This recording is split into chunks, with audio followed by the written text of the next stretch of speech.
Halo semuanya, perkenalkan nama saya Irka Oktavia, Borusi Hombing dari grup 3 PAS 5 mata kuliah Kimia Pangan.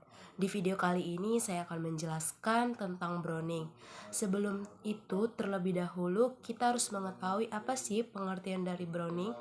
Browning adalah suatu proses terjadinya pencoklatan dan sering kita jumpai pada buah maupun sayuran.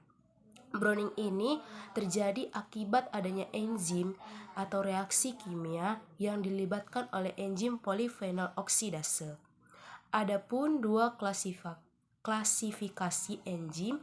Yang pertama itu adalah enzim sistematis, di mana enzim ini yaitu proses kimia yang terjadi pada buah dan sayur oleh enzim polifenol oksidase atau PPO yang menghasilkan pigmen warna coklat atau melanin.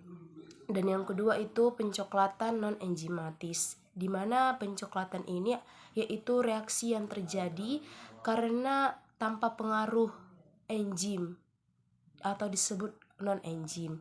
Biasanya ini terjadi saat pengolahan berlangsung atau pemotongan pada buah tersebut. Dan adapun pengaruh perendaman dengan dua senyawa kimia. Yang pertama itu dengan perendaman asam askorbat. Kalau kita menggunakan perendaman asam askorbat pada buah, maka buah tersebut akan mencegah terjadinya browning. Karena buah pada asam askorbat ini fungsinya untuk sebagai antioksidan, karena oksigen akan mengoksidasi askorbat, bukan senyawa fenofenik, sehingga dapat menghambat terjadinya proses browning. Yang kedua itu ada natrium metabisulfit.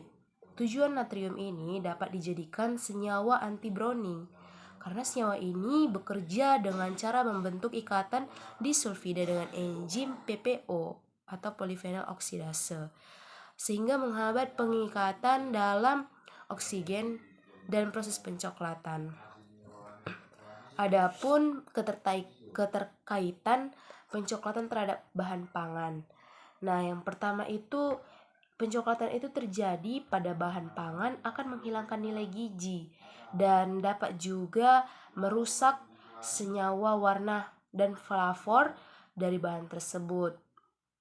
Adapun prosedur dalam pemotongan buah ini dan menguji cobakan terjadinya browning itu, pertama kita menggunakan pengujian pencoklatan secara buah enzimatis.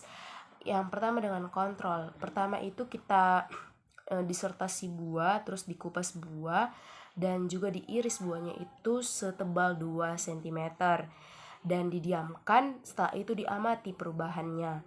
Nah, yang kedua itu perendaman dengan asam askorbat atau sering disebut Na-metabilsulfit 200 ppm.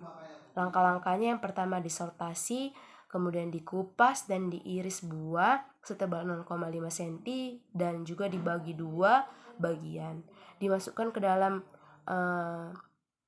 larutan asam askorbat dan natrium metabilsulfit tersebut selama 30 menit. Adapun pengujian pencoklatan pada umbi, yang pertama ya pastinya kita cuci bahan dulu, dan yang kedua dikupas dan kemudian diiris tebal 1 cm sebanyak 10 potongan buah. Ada 2 cara yang kita lakukan pada pengujian ini. Yang pertama tanpa askorbat. Yang pertama itu kita disertasi umbi, kedua dikupas dan diiris setebal 0,5 cm. Yang ketiga dibiarkan selama 30 menit. Yang kedua dengan asam askorbat. Yang pertama direndam bahan tersebut dengan larutan selama 20 menit, dipanaskan pada suhu 60, 80, dan 100 derajat Celcius. Terus dilakukan pengamatan pada 5, 10, 20 menit pada setiap perlakuan. Nah, sering sekali kita tahu bahwa buah apel yang kita biarkan di ruangan yang sudah kita kupas dan lama-kelamaan dia akan menjadi coklat. Kenapa? Karena pada buah apel itu lebih mudah mengalami browning enzimatis.